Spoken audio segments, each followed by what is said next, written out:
కరువు కోరల నుంచి బయటపడింది ఆంధ్రప్రదేశ్ అనుకోవడానికి లేదు. వర్షాలు కంటిన్యూగా పడుతున్నాయి అనుకుంటున్న దశలో ఇప్పుడు మళ్ళీ వర్షాలు కొంత తగ్గుముఖం పట్టడం, అయితే వరదలు లేకపోతే వర్షాలు, ఇది కరువు అంటే మనకి అతివృష్టి అనావృష్టి. ఇప్పుడు కరువు మళ్ళీ మన రాష్ట్రంలో ప్రత్యక్షమైన దానికి సాక్ష్యం ఖరీఫ్లో కరువు పరిస్థితుల కారణంగా 5 జిల్లాల పరిధిలో 1.06 లక్షల హెక్టార్ల పంటలు దెబ్బతిన్నాయని రాష్ట్ర ప్రభుత్వం కేంద్రాన్ని నివేదించింది. కరువు కారణంగా నష్టపోయినటువంటి రైతులను ఆదుకునేందుకు 151 కోట్ల సాయం అందించమని కోరింది.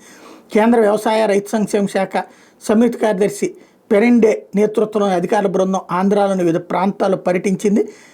చిత్తూరు, అన్నమయ్య, అనంతపురం, సత్యసాయి, కర్నూలు జిల్లాల్లో రైతులతో మాట్లాడి పంట నష్టం తీరు కూడా తెలుసుకున్నారు. ఆ తర్వాత చంద్రబాబు గారితో మీటింగ్ అయ్యారు. ఓవరాల్గా కరువు మండలాలు 27 తీవ్రంగా ఉంటే 27 మధ్యస్థంగా ఉన్నాయి.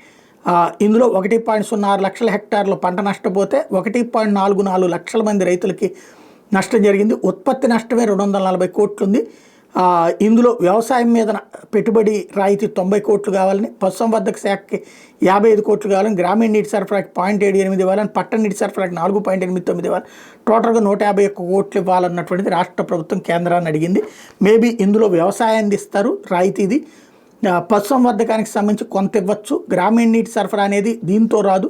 కాబట్టి ఇది పనిలో పనిగా నీళ్ళను ఇక్కడ ప్రాజెక్టులకి డబ్బులు వాడుకోవడం కోసం అని చెప్పేసి అడిగినట్టున్నారు. పట్టణ నీటి సరఫరా కూడా దీంట్లో రాదు. కానీ ఈ రెండింటి పనిలో పనిగా ఆ కరువు నిధులను అడ్డు పెట్టేసుకుని ఇక్కడ వాడుకుందాం అనుకుంటున్నట్టున్నారు.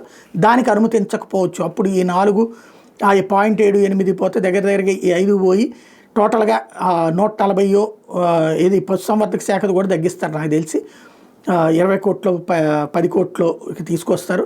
పెట్టుబడి రాయితీలో కూడా కొంత తగ్గిస్తుంటారు. వాళ్ళ లెక్క వాళ్ళకు ఉంటుంది. ఫైనల్గా ఎంత వస్తుందో చూడాలి.